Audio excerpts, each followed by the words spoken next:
Let's go to Santa's sleigh, because I'm feeling very grateful for gifts that were given to me.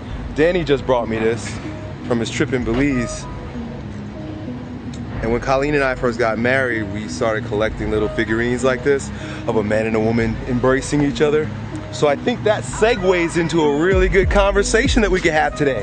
But we'll wait until we break in to Santa's sleigh. I wonder where Santa Claus is. A boxer? Huh? It depends. If I have to box, I box, right? It's necessity. Hey, what's going on, baby? All right, man. How you doing? Are you waiting for Santa Claus? Yeah, I am Santa Claus. This is, what y'all doing? This documentary on yourself or something? No, we're doing a documentary on Santa Claus. What's good? But we found him right here, so Yeah, that's the old man. maybe we should interview you. Yeah. Nah, I'm messing with you, man. Enjoy. Have a good day. All right, y'all do.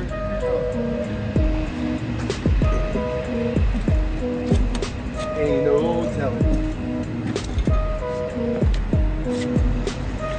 Oh man, it's wet.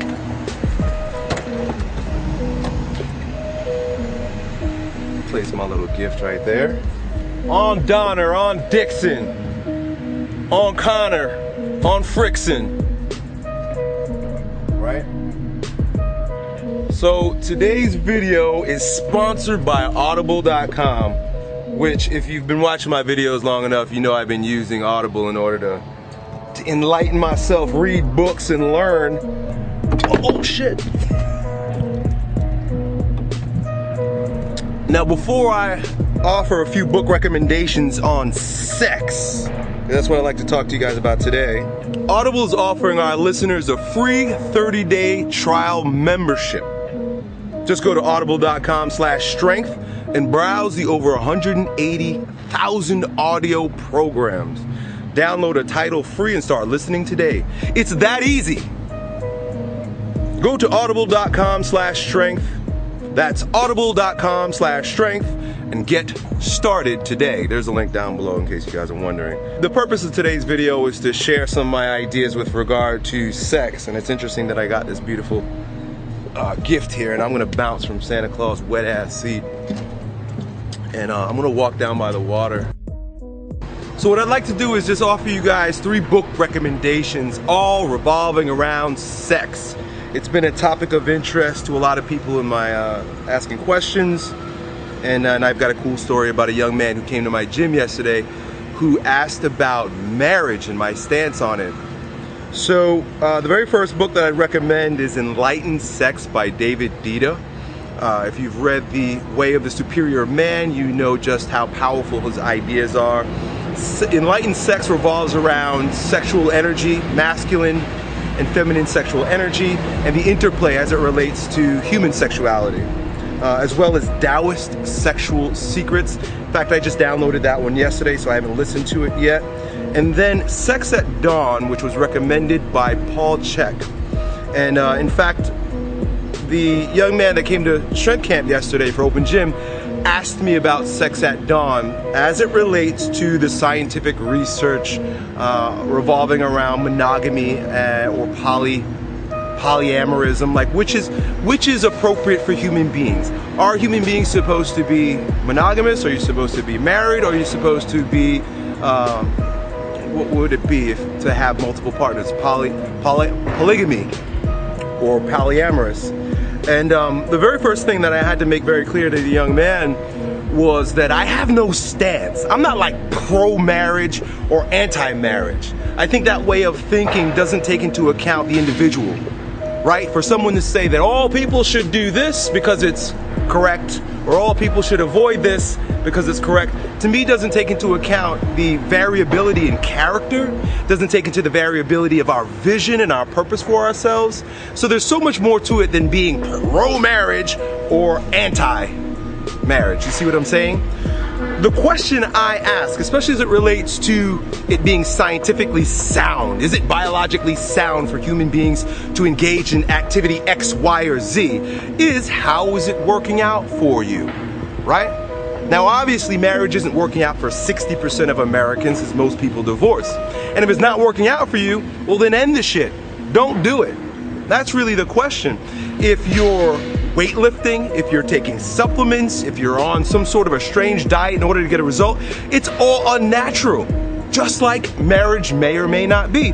But how is it working out for you? That's really the question that I pose. See, yesterday at Open Gym, one of our attendees asked me a question. He said, Elliot, I've been in a relationship for quite a few years with the same girl. How do you maintain a long-term loving relationship with the same person, especially given all of the temptations and opportunities with women that may be out there? And all I could really do is relay my experience with relationship. Those of you who know, I've been with my wife since we were 14 years old. We started dating at teenagers. And it's been over 20 years since we've been together. And the way I look at it is relationships are an opportunity to grow stronger. And I look at it like that with regard to my wife. I look at it with regard to my children. I look at it with regard to my friends. I look at every relationship in my life as an opportunity to become a stronger version of myself. So when people talk about devotion and commitment to a relationship, they're talking about the second step. The first step, in my opinion, is devotion and commitment and the discipline that's required to be a stronger version of yourself. The strongest version of Elliot Hulse honors his commitments. The strongest version of Elliot Hulse is devoted to a stronger version of himself and to the mission, the purpose, what I'm doing in life to empower others. And a stronger version of Elliot Hulse looks like somebody who does what they have to do whether they feel like it or not. That means you do every day what is required to fulfill your vision or your purpose for the stronger version of you.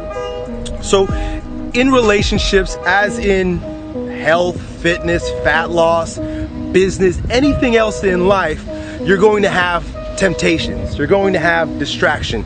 You're going to have shiny objects, right? If you're on a diet and you're trying to lose weight and somebody brings a box of donuts, jelly donuts to your job, well, of course, you're gonna want to eat one of those donuts, right? Just like when a beautiful woman is being seductive with you if you're in a relationship and she's not your wife, she's not your girlfriend, she looks like that jelly donut, you want to taste it, right? You want to eat it. But just like that person on his diet who's trying to be a stronger version of himself, who has a vision for himself and for his life, says no to that donut, you say, or I say, and this is how I reconcile it, I say no to the temptation, I say no to the woman or the seduction or the opportunity because it doesn't line up with my vision for myself. It doesn't line up with my purpose. I would never deny that there's temptation there.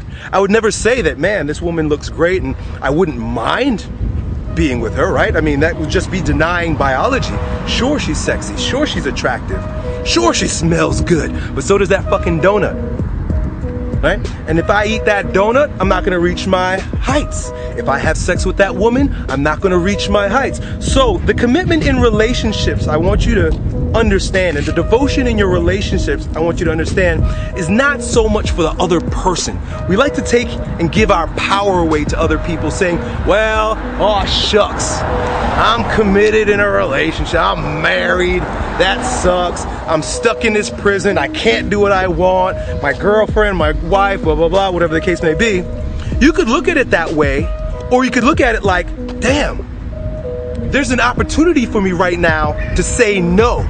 There's an opportunity right now for me to put up boundaries, to be disciplined, to be devoted and committed to what I know is a stronger version of myself, to what I know is going to support my purpose and my mission in life. And I'm going to make a decision right now whether I feel like it or not.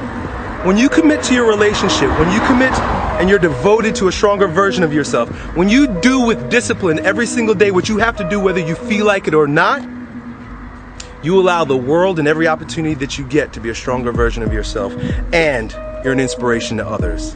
Done.